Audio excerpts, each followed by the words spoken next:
Questa è un'infrastruttura che oggi dà dei buoni risultati, ha un incremento importante di veicoli e senza entrare nei dati tecnici ha avuto un incremento nell'ultimo anno del 18% di traffico che oggi cuba più o meno 83.000 veicoli al giorno, che non sono poca cosa se consideriamo che ci sono infrastrutture nate 40-50 anni fa anche in Veneto che fanno meno traffico. Con l'interconnessione alla Brescia-Padova, da maggio dell'anno scorso il traffico sulla Pedemontana è aumentato del 18% rispetto al gennaio 2023 del 144%.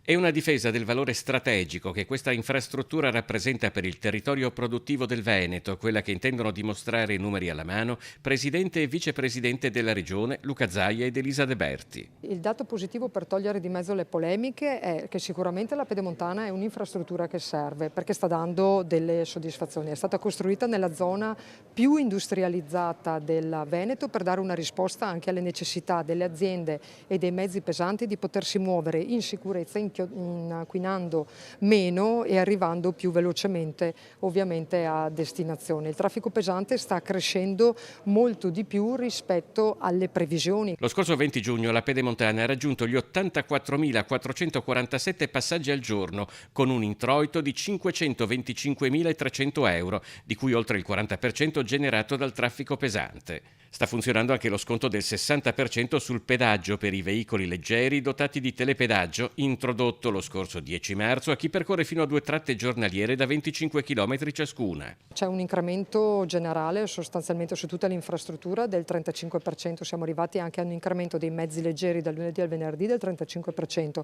però ci sono delle tratte che danno soddisfazione, vanno oltre il 40%, o Breganze e Valleagno che dà oltre il 74% di incremento di mezzi leggeri. La superstrada e i suoi costi sono diventati argomento di dibattito e di polemica politica in Consiglio regionale, probabilmente anche uno dei temi che saranno affrontati nel corso della prossima campagna elettorale. Stiamo vedendo un incremento che è pauroso, se valutiamo questo incremento dal primo giorno ad oggi è del 141%, se lo valutiamo nell'ultimo anno 18%. Perché continuano ad esserci così tante polemiche allora?